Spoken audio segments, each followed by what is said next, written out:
Important notice, I will be discontinuing the changing expressions during reactions for all but the most special videos. If this upsets you, I really don't care.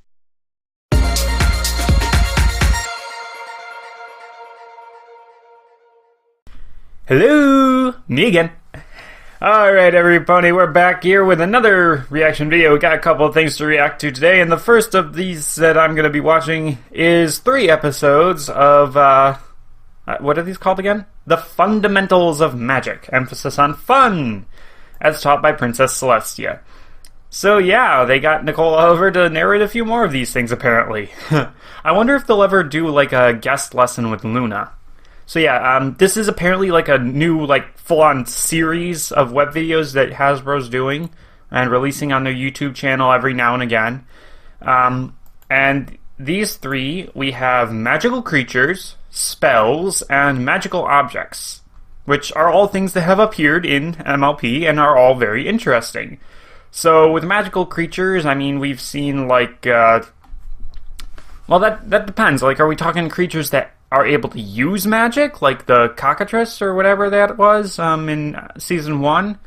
Or are we talking just any random old creature that isn't natural, like the bugbear or the manticore?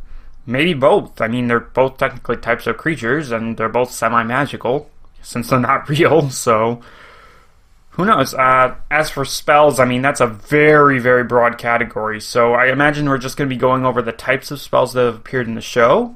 That could be useful as a fanfic writer. I've gone to the fan wiki and copied off a list of all the spells that have previously been used in the show, but having it be explained by Celestia herself might bring up something different, something that I didn't know. As for magical objects, obviously the Elements of Harmony are the most powerful magical objects in the entire world that we know of. But there's also, like, the Alicorn Amulet that hasn't been brought back since its original episode. The Pearl from the movie, the I don't remember what it was there, the Lost Treasure of Griffinstone, the titular treasure. And several others that I know have appeared, I just can't think of them off the top of my head. So, yeah, there's a lot of ground to cover here. I said with the first one of these that it could be a stepping off point for new fans of the series, that it would summarize up a lot of different stuff in the series and allow new fans to jump right in. But considering that I now know that there's only 2 seasons left, officially, yeah, I don't know why they're doing these now. Maybe back in Season 4 would have been a better time.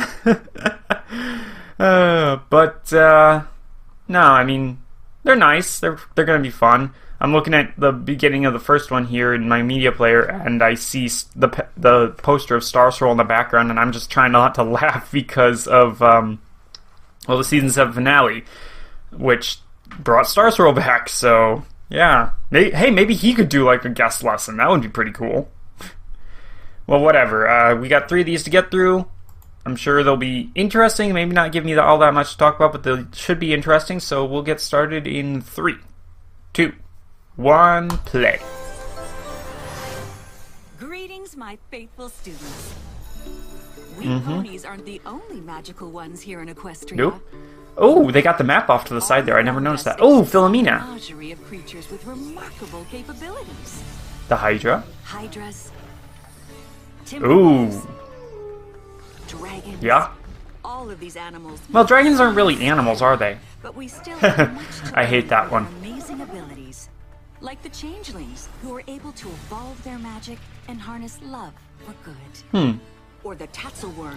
Oh. His magical scales, Canon. making it impervious to even the strongest alicorn. Oh, well, that's nice to know. There's also Steve the Sea Serpent, who, well, he's very sassy. But class, don't discount the smaller creatures of Equestria either. The Parasprites are evil. Just look at this tiny Parasprite. It can replicate itself hundreds of times within the span of minutes. Big and small, winged or horned, That's horrifying. all must live in a balance of magical harmony. Well, Because it is our duty. And because they're so cute. Aww! That was great. That was amazing. And because they're so cute. So I like that we got an explanation for the Tazelworm there. It's long been thought, by me at least, that dragon scales make them impervious to magic, but I never thought about the Tazelworm. That thing was freaky. My faithful students. One of the best ways we can harness magical energy is through the Hey, Blue careful Scootaloo. use of spells. When you think of a Horns Child! imagine a set of What was that, words you say UFP? aloud.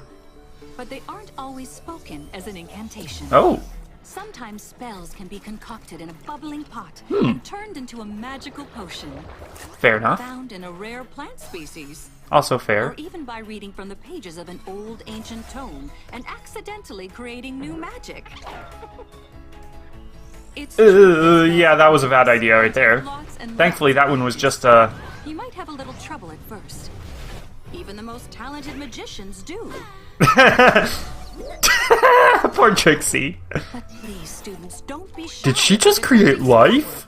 Yes. Apparently she Some did. of the greatest ponies in history, such as Star Swirl the Beard, Oh! have achieved great things employing spells as a magical conduit. Just don't use them to make ponies fall in love, Yeah. or to cut corners in your assignments. Poor sweetie. And just to be safe, we should all probably stay away from time travel. Yeah.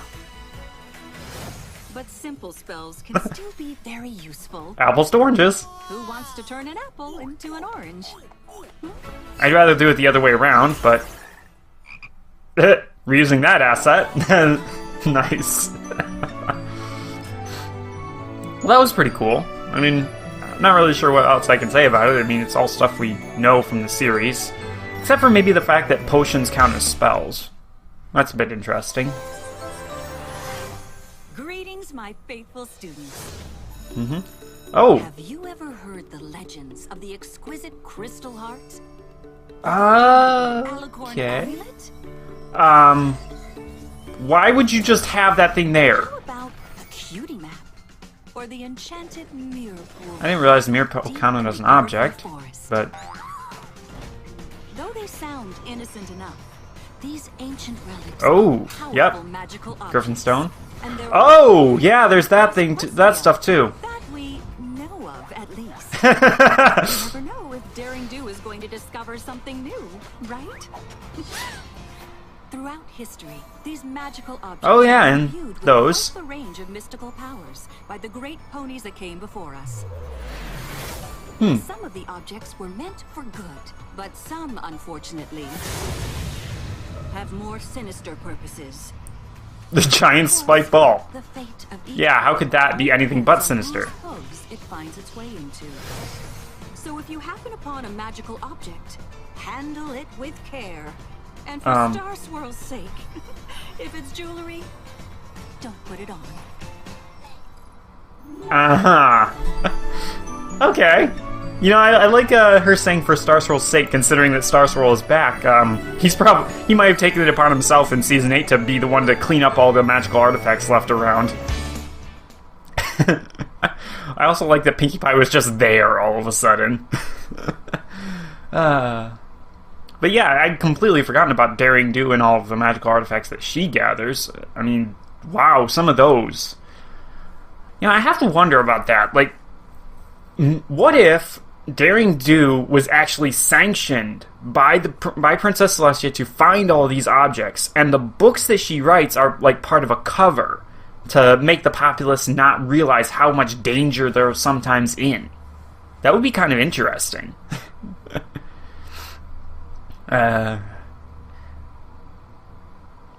Yeah, I just forgot what I was gonna say. Okay, so yeah, these were all interesting. Not really much other than recaps for me, considering I've watched all the series and I have a freaky memory. But yeah, Tazelworm, interesting. Goes well with my headcanon of dragons there. I don't really like that dragons and changelings are considered magical creatures. Because, like, they're... I don't know, they are different species than ponies, but the fact that those creatures specifically have intelligences equal to the average pony, like, they're not all of them are geniuses, but they're able to talk and communicate and do all the things that ponies do. They are, what's the word? They are sapient. I don't think they should be counted as creatures, per se. Then again, I mean, Twilight and Fluttershy did call themselves animals in season... Was it season 5? I think it was season 5. So, who knows there. Spells... Yeah, about the only interesting thing I took away from that one was the thing about potions and how those are considered spells. I do have to wonder, though, I mean... Maybe that clears up some stuff about Mage Meadowbrook. I mean, she's called a mage. If potions are considered spells, then that would explain so much of the seeming confusion about her. Because she was mentioned as having enchanted objects. I always did kind of think that, like, maybe she made a potion and then put it on the object and that imbued the object with magical powers somehow. Or maybe she used, like, a shrine or something. But, it could also... It's not confirmed, sort of, that could be the case. Well, confirmed isn't exactly the right word. It could be that is the case now. There is evidence in this, if we consider these to be canon, that it could be a thing. What am I saying? Anyways, moving on to magical objects, and here we go again. Like, we had all the pillars there. I'd forgotten about those, and Daring Do and all that. So, yeah, magical objects are quite a bit more prolific than I thought they were. And they are, a lot of them very dangerous. A lot of them used for more nefarious purposes. Rocks that can store cutie mark magic, mirrors to alternate dimensions, and whatnot like that. So, really, I mean, it's kind of just, I mean, you could, how do I phrase this? Just had a thought there that magical objects in Equestria, them being potentially dangerous, almost sounds like it could be done, like, made into a very special episode, as the trope would call it, about gun control, because it's kind of the same idea. Like, there are all these powerful objects that could be used for harm or not. It really doesn't. It's really not about what the object can do, it's about who's using it sometimes. And as we've seen, even the most benevolent objects, the elements of harmony, can be perverted if the person who takes them is not a good person, as with Demon Sunset in the first Equestria Girls movie. So, yeah, I mean, there you go. There's your lesson. So, yeah, I mean, I think that's all I have to say. These are short, they're sweet, they're simple, they're a bit of a recap, and they're just there. I would highly recommend that anyone looking to get into Friendship is Magic watch these and realize just how much lore there is to the show, and realize just how deep the rabbit hole goes, and see that, yeah, the ponies can be absolutely freaking epic at times, while still being heartwarming, as with the magical creatures thing there, because they're so cute. Nicole Oliver does great work.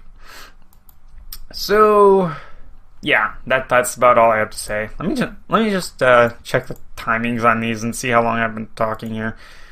Yeah, they're only like a minute and a half each, so yeah, I've talked long enough, I think.